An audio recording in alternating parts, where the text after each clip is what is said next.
저는 다잘세 포럼 한다길래 한 20명쯤 오나 생각하고 왔는데 거의 100명 가까이 오신 것 같아요. 그죠? 어, 불러주셔서 정말 감사합니다. 사실 그동안 3년 동안은 잘못하면 감옥 가지 않나? 저번 그 계엄 터졌을 때는 10,000명 잡는다고 그랬잖아요. 제가 아마 한 1,000번 왔다 갔다 아마 있을 것 같아요. 그래서 탄핵 안 되면 야 이거 외국으로 나가야 되나 뭐 이런 생각을 하고 살았었는데 지금은 정말 마음이 편합니다. 예. 마음만 편할 뿐만 아니라 또 저한테 이제는 어떻게 되나요? 이렇게 물어보시는 분들이 생겨가지고 더 좋은 것 같아요.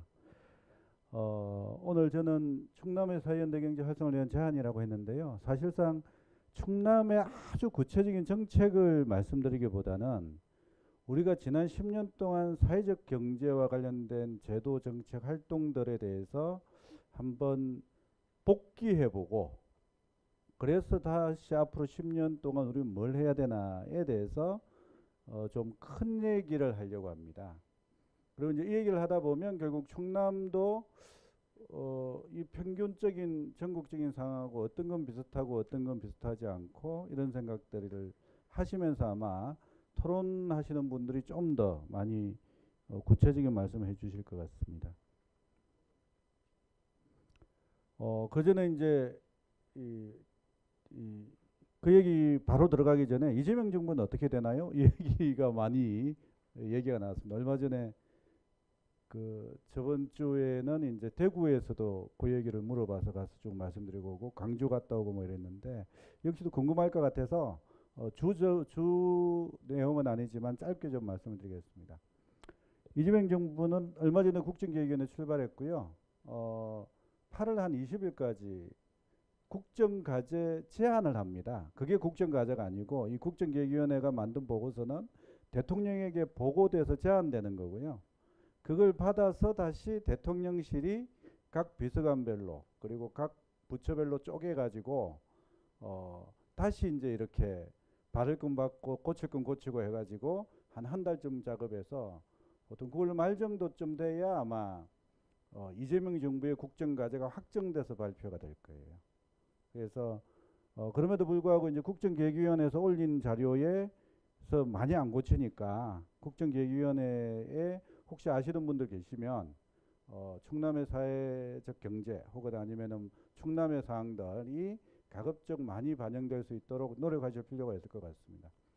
근데 이제 국정기획위원회가 그럼 어떻게 작업할 거냐라고 해서 제가 여러 군데 좀 알아보니까 이재명 정부가 낸 그 중앙당 공약집이 한 300페이지쯤 되는데 한 페이지 한 페이지마다 참고 자료가 한 100페이지쯤 있대요. 그래서 아마 그것들 다 보면서 아마 이렇게 다시 구체화시키고 추리고 하는 작업을 할 것 같다 이렇게 돼 있습니다. 그리고 이제 원래 이제 국정과제가 되고 나면 뭐가 중요한가 하면 무슨 부처 무슨 국 무슨 과에 이 국정과제가 쫙 나눠줍니다. 나눠줘서 5년 내내 이행 실적을 계속 평가해요. 그래서 그거 잘하면 이제 그다음 진급하고 점수 잘 받고 못하는 과장 국장들은 이제 평가가 안 되는 거죠. 그래서 국정과제에 뭔가가 들어있는 게 안 들어있는 것보다 훨씬 더 이재명 정부가 해서 자주 챙겨진다. 그렇게 이제 보시면 되니까 꼭 넣어주시면 좋을 것 같습니다. 이번에 이재명 정부는 기본사회라고 하는 큰 그림하고 성장과 통합이라고 하는 또 다른 그림. 그러니까 크게 싱크탱크가 두 개가 작동을 하면서 두 개의 이 메뉴판을 큰 걸 갖다 냈고요. 거기에 섞여 가지고 그 공약이 됐습니다. 근데 그러다 보니까 어떤 문제가 발생하는가 하면 기본 사회와 복지와 이런 걸 생각하면 확장 재정을 써야 되고 성장과 통합에서 성장을 생각하면 요즘 얘기 많이 나오는 AI 뭐 이런 그 미래 전략 산업들에 써야 되는데 그것도 확장 재정이 필요하죠. 문제는 뭔가 하면 워낙 저번 정부에서 감사를 많이 해놔버려 가지고 쓸 돈이 없어요. 별로. 감사를 많이 해버렸고 이번 공약에서도 대통령 선거할 때도 정세를 적극적으로 하지는 않겠다고 또 몇 번이나 국민들에게 약속을 해놨기 때문에 이 정책 옵션의 제약이 클 수밖에 없습니다. 그리고 지금 미중 관세 전쟁도 이상하다. 이게 포인트인가요? 응? 포인트가 뭐죠? 포인트가 없나? 네, 없는가 보네. 위에 그 포인트인데 포인트를 누르면 그건 못 오고. 이게 포인트예요. 다시 그냥 포인트 없이 해야 되겠네. 예. 미중 관세 전쟁이 상반기에 터졌는데 지금 또 이제 저기 중동까지 생겼잖아요. 그죠? 그래서 세계 경제 전체가 지금 매우 불안정한 상태고 우리나라 같은 경우에는 수출 주도 경제인 나라입니다. 혹시 전 세계에서 GDP 대비 제조업이 비율이 제일 높은 나라가 어딘지 아세요? 바로 나오시는데 아니에요. 예. GDP 대비 제조업 GDP 비율이 제일 높은 나라. 독일, 일본, 중국, 우리나라예요. 예. 라고 생각하실 텐데 사실은 우리나라입니다. 그리고 우리나라가 제조업 비율이 높기 때문에 이제 전 세계 수출이 들어가는 거예요. 21년도에 코로나가 발생했을 때 집값이 올라간 이유는 제조업 비율이 매우 높은 나라인데 셧다운을 한 번도 안 한 유일한 나라가 우리나라예요. 그래서 그때 우리나라에서는 팔리는 족족 다 수출이 돼서 그 돈이 다 들어와 가지고 부동산으로 가 가지고 집값을 올린 거거든요. 근데 이제 지금은 관세 있죠. 미국은 미국대로 자기 나라의 그 제조업 공장 지으라고 우기죠. 야, 자유민주주의 뭐 자유경제 어디 갔는지 모르겠어요, 전 진짜. 그리고 이제 중국하고 붙고 있죠. 그 다음에 호르무즈 해협 막히면 이제 석유값 올라가지고 뭐 이런 문제들이 막 생기는 거예요, 그죠? 두 번째는 가계부채가 매우 높습니다. 요 기준이 이제 가계부채 보여드린 건데요. 지금 우리나라가 실제 가계부채율을 보면 전 세계 OECD 국가 중에서 6등입니다, 6등. 엄청 올라갔어요. 그 다음에 이제 정부 투자 2022년 되고 나서부터 확 줄었잖아요, 그죠? 정부 소비. 24년 뭐 쭉쭉 줄어나가서 이제 22년부터 줄기 시작해가지고 아마 계속 줄 거다라고 지금 한국은행은 전망을 하고 있습니다. 이 문제를 해결하려면 국채를 내야 돼요. 근데 국채 비율이 지금 100% 가까이 올라가 있기 때문에 이 부분에 대한 국민적 합의가 없으면 상당히 정부는 어려운 상황이 된다라고 보시면 될 것 같습니다. 그래서 공약에도 사실 그렇게 나와 있습니다. 그 공약 들어가기 전에 아까 제가 기본사회 얘기했는데요. 기본사회위원회는 일단은 만들어질 생각인 것 같아요. 지금 국정기획위원장 하시는 이한주 위원장이 원래는 대통령실 정책실장을 할까 뭐 이러다가 그 지금 국정기획위원회로 왔는데 국정기획위원회가 아마 8월 말 정도, 아까 말한 8월 20일 정도에 끝나고 나면 기본사회위원회가 대통령 직속으로 만들어지지 않을까 싶습니다. 옛날에 이게 그 문재인 정부 때 일자리위원회 비슷한 구도로 만들어질 거예요. 그러면 이제 상당히 강력하게 다양한 역할들을 할 거다라고 보고 있고, 그리고 나서 이제 아까 말한 이제 정치개혁, 뭐 내란종식이라고 하는 그 영역하고 기본사회가 어느 정도로 이재명 정부 정책에서 이제 그 비율이 될 거냐가 이제 중요한 관심사가 되지 않을까라고 생각을 합니다. 그리고 마지막으로 이제 사회연대 경제는 요걸 보면서 말씀을 좀 드리겠는데 이번 그 이재명 정부에서는 사회적 경제 비서관실이 없습니다. 안타깝죠. 우리는 공약에서 그걸 만들어 달라고 요구를 했는데 현재는 빠져 있는 상태고요. 빠져 있는데 우리만 빠진 게 아니라 여기 자세히 보시면 경청통합수석이라는 거 있죠. 저게 국민의 경청을 이야기를 잘 경청하고 국민을 통합시키는 수석이라는 명칭으로 붙은 건데 이게 이제 옛날로 따지면 시민사회 수석실이 이름이 바뀐 겁니다.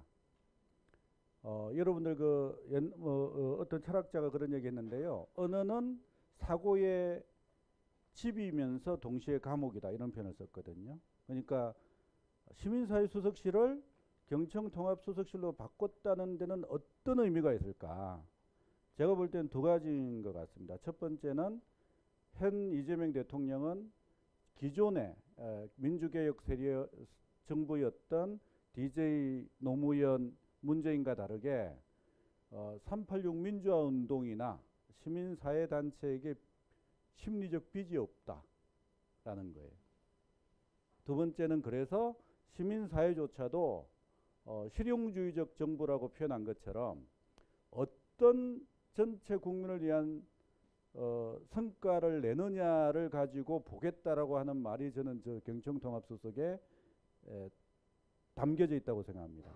자, 시민사회 조직들 중에서 그나마 성과를 잘 낼 만한 데는 어디밖에 없어요? 우리가 왜 모였죠? 예, 사회연대경제밖에 없어요. 왜냐하면 시민사회 운동 자체는 견제를 주로 목적으로 하는 거고, 그 다음에 이제 노동 농민 운동은 이제 일정한 이제 계층 운동이기 때문에 5천만 국민을 대상으로 뭔가의 성과를 낼 수 있는 거는 그런 가능성이 가장 높은 데는 사회적 경제, 사회연대 경제다.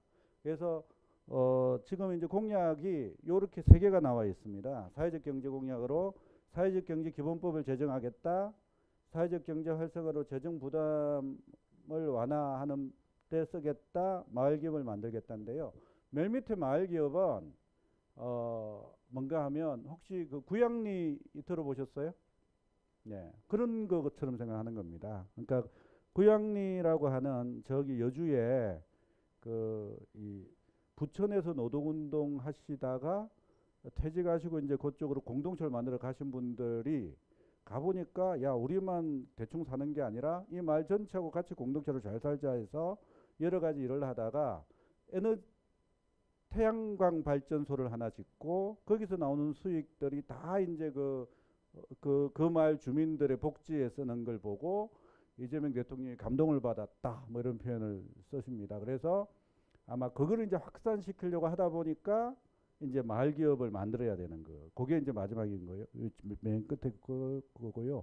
위에 거는 뭐 우리가 10년 넘게 이제 말한 거고. 가운데 걸 잘 보시면 사회적 경제를 활성화하면 뭘 한다고요? 재정을 줄이겠다라는 얘기입니다.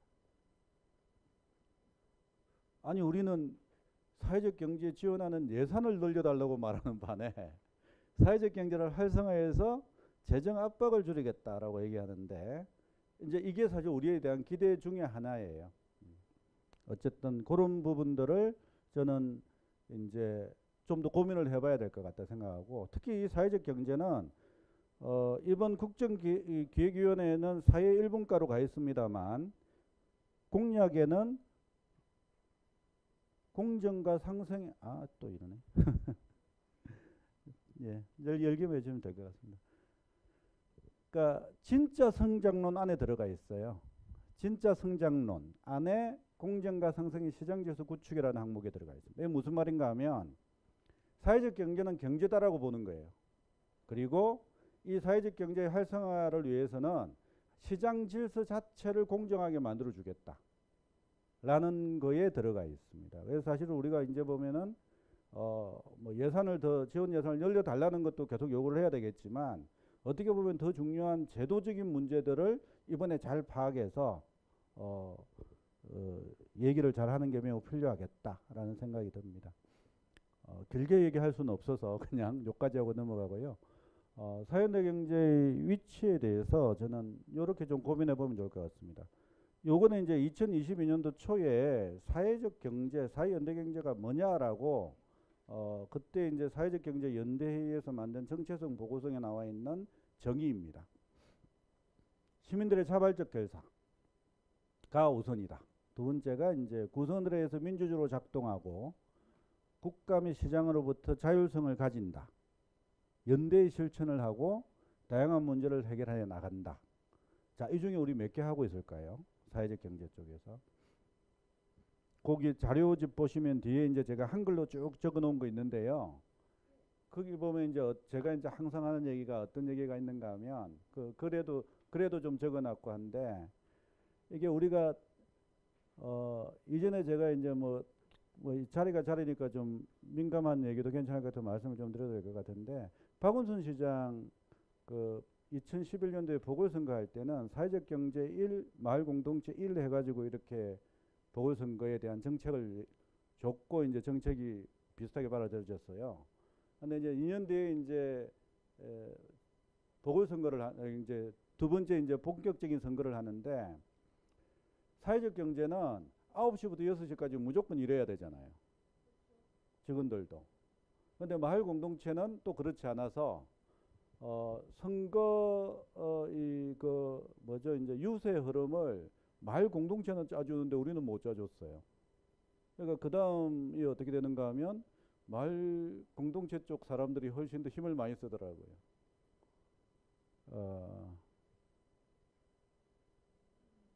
이게 어떻게 나타나는가 하면 9시부터 6시까지 월요일부터 토요일까지 일하면 특히 이제 대표님들은 월급이 몰리거나 매출이 안 나오면 토요일 일요일도 나와서 일을 하다 보면 자꾸 시야가 좁아져요. 우리 기업으로. 일단 우리 기업부터 살리고 봐야지. 그죠?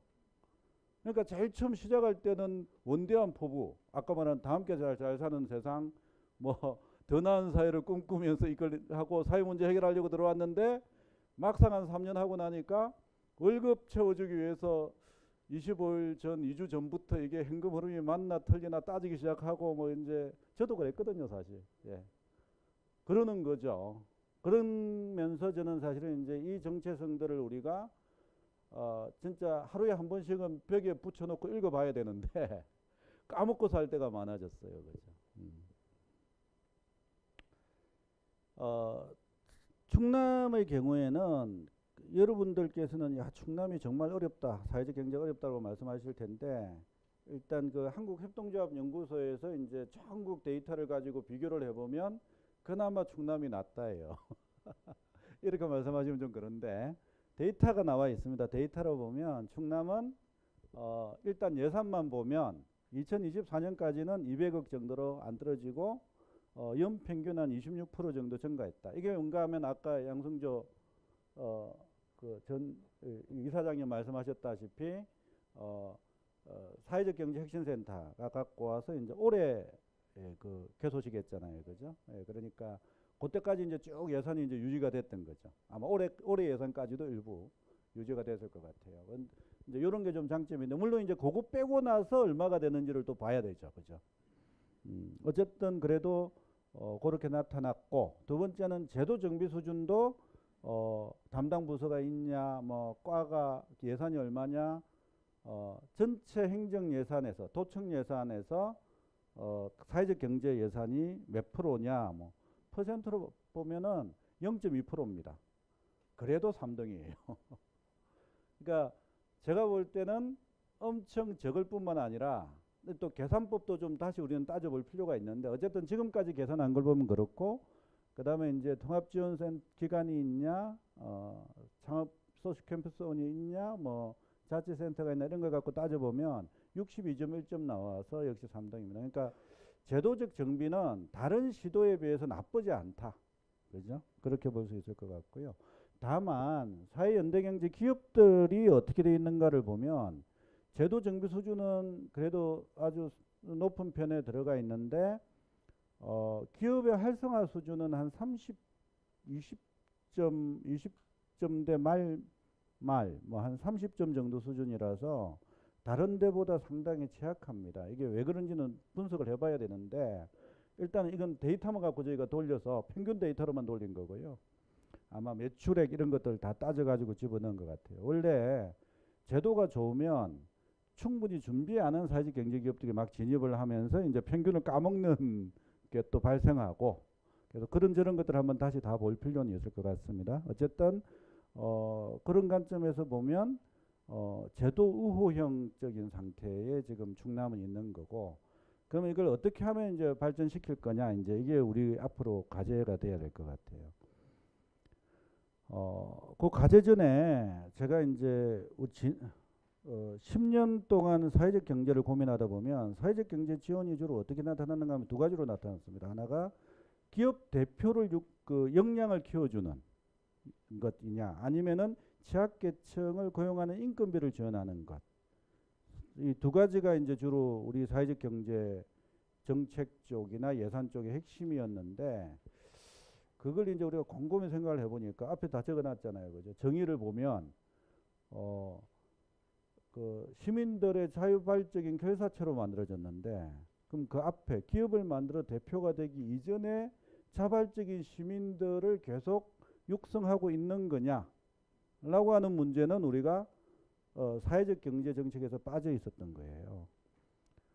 이거는 지금 그 공유도시 정책을 만들어내는 공유도시 정책에 대한 영국 사람이 쓴 책을 제가 요약해서 정리한 건데, 사회적 경제 기업이 공식적인 활동으로서 있으려면 그 바닥에 이런 다양한 시민들의 자발적인 활동들, 노력들 이런 게 연결이 돼야 되는데, 한국은 법과 제도가 너무 빨리 가는 나라다 보니까 밑에 거 없이 그냥 위로 퍽퍽 뛰는 거예요. 저 위쪽에만 주로 예산이 집중되어 있으니까.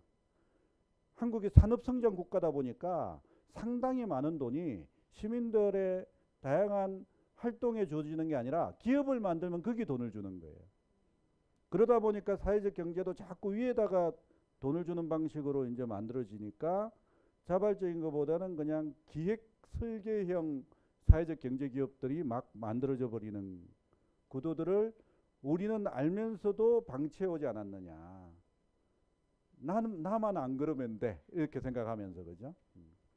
그래서 이제 다시 우리 고민을 해야 되는 거. 풍성한 공동체하고 같이 가야 된다.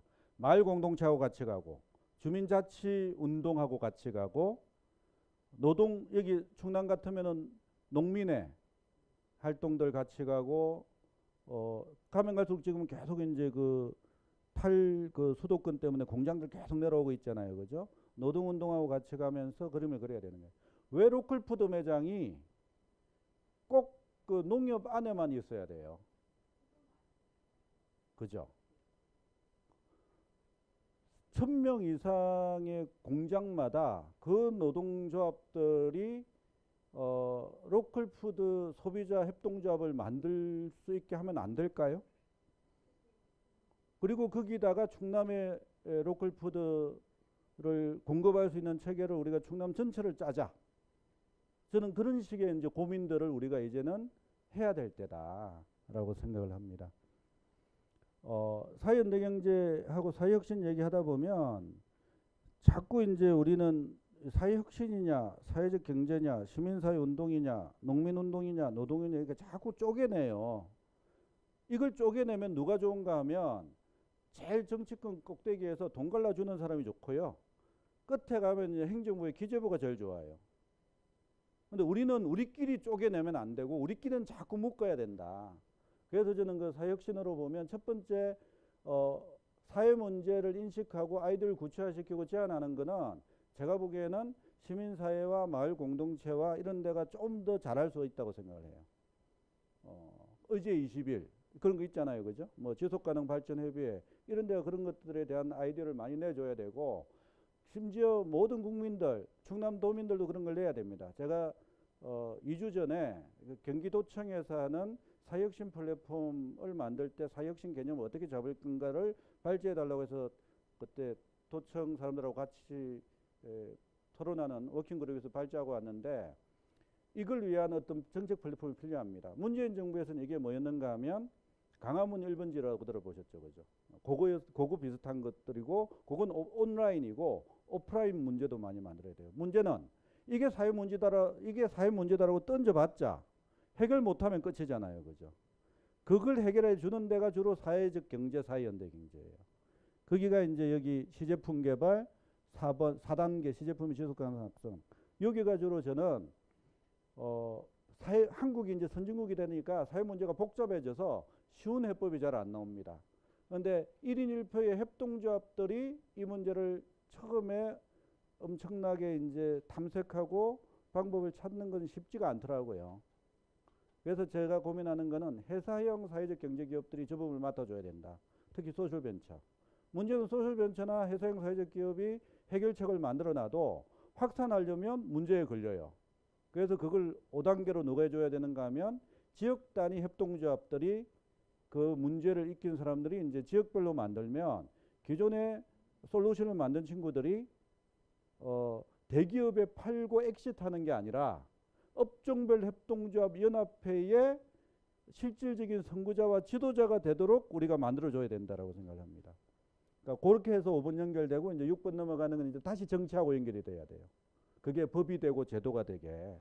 그래야 이게 점차 이 사회혁신이 실제 이제 움직일 거다라고 생각하고 여기서 3, 4, 5번, 이번의 일부와 3, 4, 5번은 사회연대경제가 없이는 못하는 거다라는 게 제가 그동안 계속 20년 저는 대학교 때부터 농민단체 들어갔었거든요. 거의 30년 동안 하면서 느끼는 결과라고 보면 되겠습니다. 시간이 없으니까 사회연대경제 활동은 그래서 사회운동이나 사회활동의 필수 요소예요. 필요 충분 조건입니다. 그걸 이제 다 이제 세밀하게 설명하는 거는 뒤에 한글로 쓴 거를 좀 읽어보시죠. 지금 시간이 별로 없어서. 그래서 사회적 경제가 시민사회나 딴 데하고 다르게 일단 쪽수가 많아요. 쪽수가. 여러분들 그 생협 생활협동 소비자 생활협동조합이 지금 얼마인가 하면 170만 가구입니다. 신협이 700만이에요. 즉 우리가 그 맹자가 얘기하잖아요. 의와 이익과 의로움 중에서 의로움을 먼저 택해야 된다라고 맹자가 얘기합니다. 그거는 왕이 할 일이고요. 왕이 이로움만 택하면 안 되죠. 왕은 의를 앞에 놓고 일을 그 다음에 생각해야 되겠지만 일반 세상 살아가는 생활에는 어때요? 의와 이가 같이 가야 되잖아요. 소비자생활협동조합이 170만이고 농민조합은 전체가 다 농협조합원인데 농협 욕을 하면서도 그럼 탈퇴하시죠. 그러면 아무도 탈퇴 안 해요. 왜? 이가 있으니까. 이로움이 있으니까. 저는 사회연대경제가 의와 이를 같이 가지고 가는 경제활동과 사회활동을 하는 기업이라고 생각을 하고 그게 제대로만 되면 수십만 수백만이 붙더라. 에너지협동조합 아시죠? 주민주도 에너지협동조합인데요. 지금 이게 10년 만에 100개소로 늘어났고요. 이 사람들의 꿈은 지금 1000만 국민을 에너지협동조합 조합원으로 만들겠다. 왜냐? 너무 쉽고 간단한 비즈니스 모델이 나와 있어요. 지금 1000만 명까지도 그 조합원으로 만들겠다 이런 생각을 하고 있습니다. 그게 이 사회 연대 경제가 가지는 대중성의 힘이라고 생각합니다. 의와 이를 같이 갖고 간다. 그리고 의와 이가 잘 연결돼서 돈이 돌기만 하면 누구나 그 취지에 동의할 수 있다. 이게 이제 저는 우리가 계속 추구해야 될 일이라고 생각을 하고요. 더 나은 사회는 그냥 읽어보시면 될 것 같습니다. 지금 여기 다잘세가 있는데 더 나은 사회를 다시 설명하는 거는 그냥 사족인 것 같아서 그냥 넘어가겠습니다. 그래서 아까 제가 의와 이다라고 얘기했잖아요. 그죠? 그러니까 이 사회연대 운동은 하나의 축만 가면 쉬운데 어려운 이유가 두 개의 축을 갖고 가야 돼요. 벡터라는 게 이제 힘과 방향을 한꺼번에 읽는 건데요. 그래서 하나가 대한경제활동이고요. 사업을 해야 되는 거고 두 번째가 이제 연대활동인데 대한경제활동이 잘 되려면 업종이나 미션연합회가 잘 돼야 됩니다. 그 다음에 이제 연대활동이 잘 되려면 비사업연합회, 지역회비의 지역 네트워크가 잘 돼야 되고요. 그리고 그 두 개의 벡터가 합쳐서 합이 되는 게 사회연대경제활동이다. 이렇게 보시면 될 것 같습니다. 그러니까 한 개라도 아예 잘 못하면 답이 잘 안 나온다. 뭐 이렇게 보시면 되고요. 두 개를 다 잘해야 되고. 그래서 이제 근데 대한경제활동하고 연대활동이 두 개가 각자 있어 갖고 더하기만 잘하면 되는 게 아니라 실제는 대한경제활동이 잘 되면 연대활동도 잘 되고 연대활동이 잘 되면 대한경제활동도 잘 됩니다. 예를 들어서 아까 제가 에너지협동조합 얘기했는데요.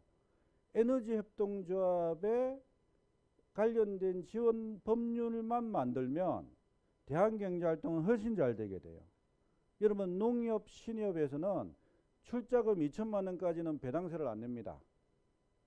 특히 신협 같은 경우에는 남는 돈 갖다 넣어놓는 데잖아요. 이자 비싸다고.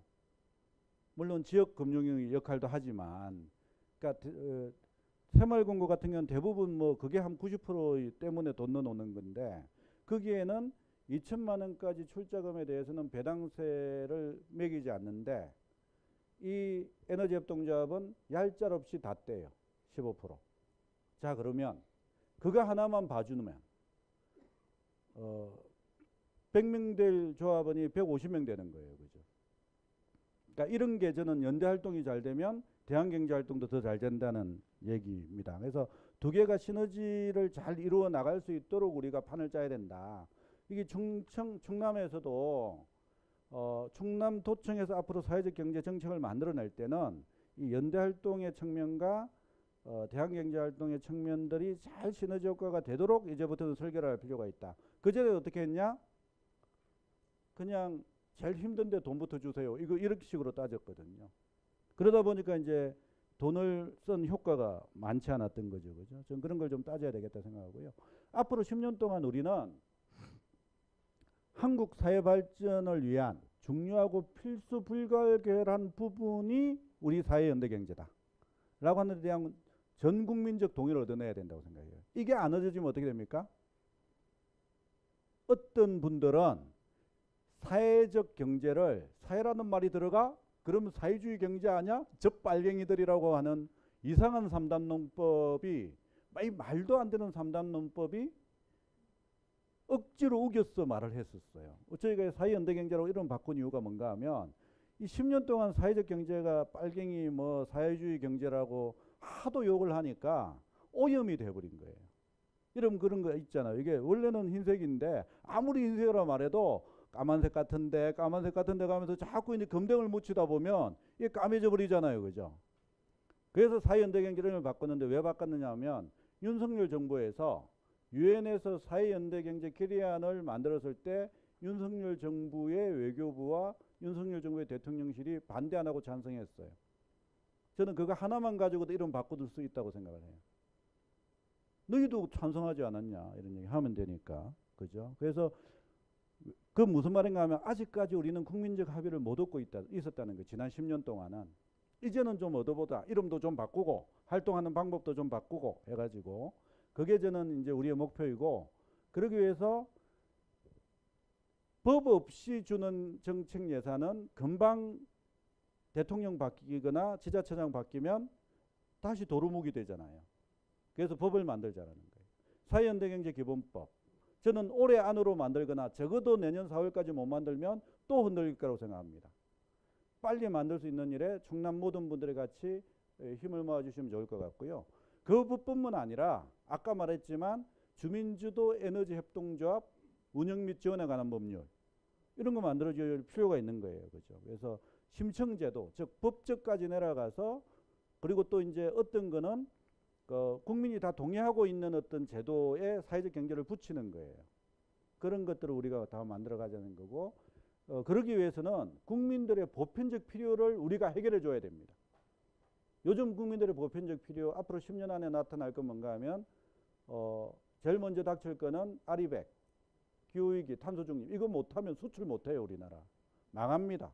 지금 삼성이 말레이시아, 인도네시아에다가 몇 조 원씩 갖다 돈 박아 넣는 거 아시죠? 거기에서 탄소 사야 되니까 그런 거예요. 우리나라에서 그걸 하자. 그 다음에 이제 돌봄 해야 되고요. 돌봄은 이제 여러분 모두 다 걸리는 문제예요. 나이가 젊건 늙건 아무 상관없어요.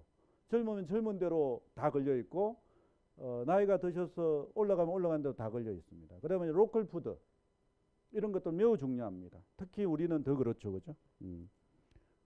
이전에 그 완주 가보시면 완주에서 생산하는 쌀, 축산 빼고 나면 원예라고 다 통칭하는 원예가 한 1,000억 정도 생산되는데 그중에 800억이 시장에 나옵니다. 그거 중에 40%가 농협을 통해서 나가고 40%가 로컬푸드 협동조합을 통해서 그 인근 주민들한테 가요. 전주 주민들에게까지. 무슨 말이냐. 저는 충남에 있는 로컬이 다 그렇게 되지는 않겠지만 그 순간 충남에 있는 모든 사람들은 사회적 경제를 알게 되는 거예요. 그러면 이제 다음 또 정책을 짤 때, 사회적 경제 정책을 짤 때 매우 유리하게 된다. 이런 게 저는 보편적 필요를 충족하도록 우리가 만들어내야 된다. 그리고 이제 행정과 협력하는 더 좋은 방법을 찾아내야 되고, 요거는 뭐 중간 지원 조직 얘기인데 다음에 다시 말씀드리겠습니다. 그리고 활동가들을 다 잘 만들자, 이런 얘기들을 하고 싶습니다. 마지막 얘기가요. 아까 얘기했죠. 이재명 정부는 민주화운동 세력이나 이제 초기 시민사회에 더 이상 빚진 자들이 아니다. 그죠?